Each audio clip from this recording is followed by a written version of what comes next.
What's next for our Philadelphia Eagles?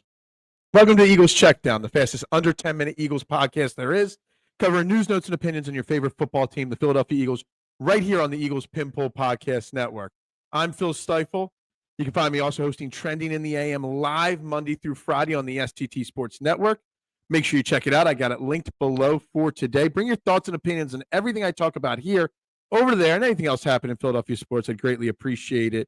Guys, it's Monday morning. I'm recording this on Sunday afternoon, but I figured by this point I'd have proper words prepared to really discuss what's next for the Philadelphia Eagles, to really understand how this Philadelphia Eagles team, despite being 4-2, can turn their season around, because it looks much bleaker than the 4-2 record states.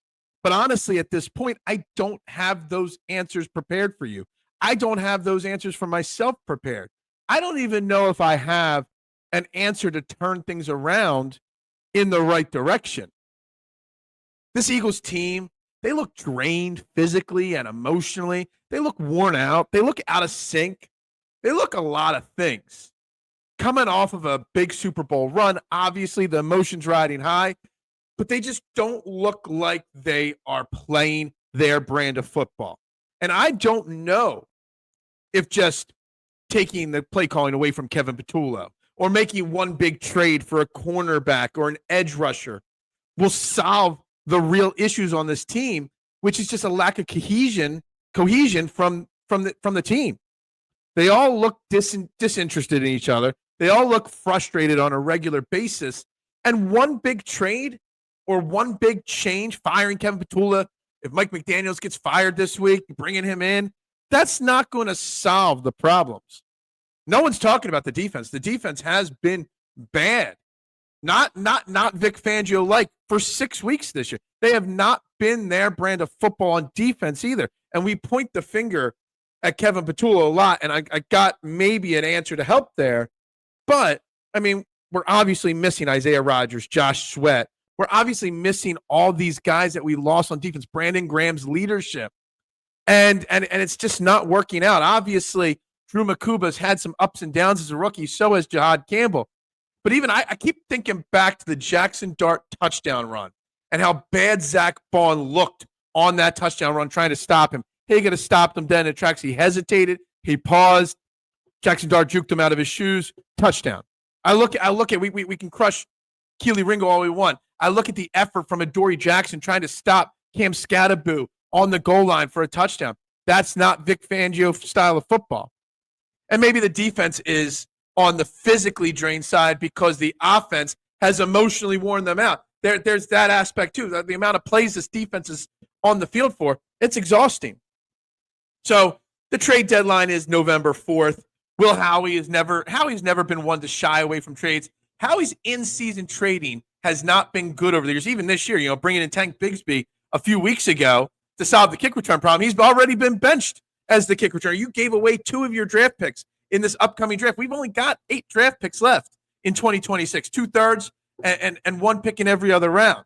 So I don't know if going out and trading for the top cornerback or the top edge rusher is the exact answer to solve their problems. Now, offensively speaking, maybe Scott Loeffler, our quarterback coach, I've talked about it before. Now everybody else seems to be talking about it. I'm going to give you more details on his coaching issue. I've mentioned it before on Trending in the AM. Not sure if I have on check down here yet or not. Scott Loeffler was brought in with extensive play calling and offensive knowledge. Obviously he was the Bowling Green head coach for the last 6 years. But after his time as the quarterback, at Michigan, where he got hurt, he transitioned to coaching.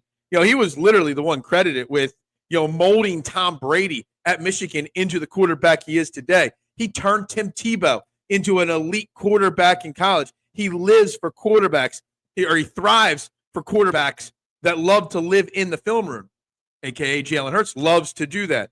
So maybe Scott Loeffler has to take a bigger role in calling plays and help developing the play calling and the offensive game plans each week.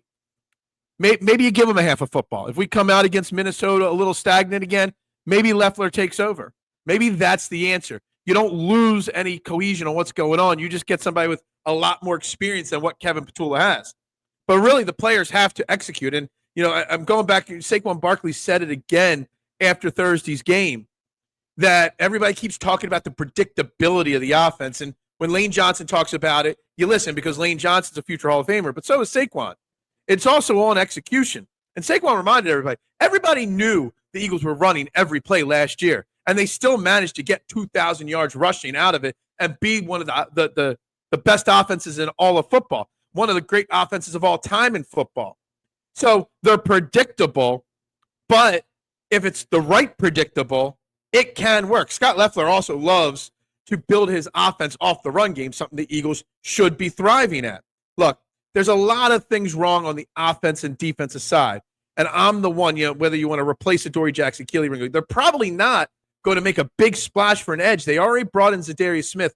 Nolan Smith's got 2 more weeks on IR, and he'll be back. They'll make the Nolan Smith return their addition to the defensive line, but there's still so much that needs to be fixed that maybe you don't trade those draft picks. Maybe this is the year you go out and you get an Ndamukong Suh or Linville Joseph from a couple years ago that they paid big dividends that year in getting us to the Super Bowl in 22. Those midseason additions that were free agents. Maybe that's the way they go so that they don't waste that draft capital, because next year in the draft, there's going to be a lot of changes. You're going to need a lot of draft picks. You're going to need more offensive line help. You're going to need to get the offense younger and cheaper so you can pay the defense.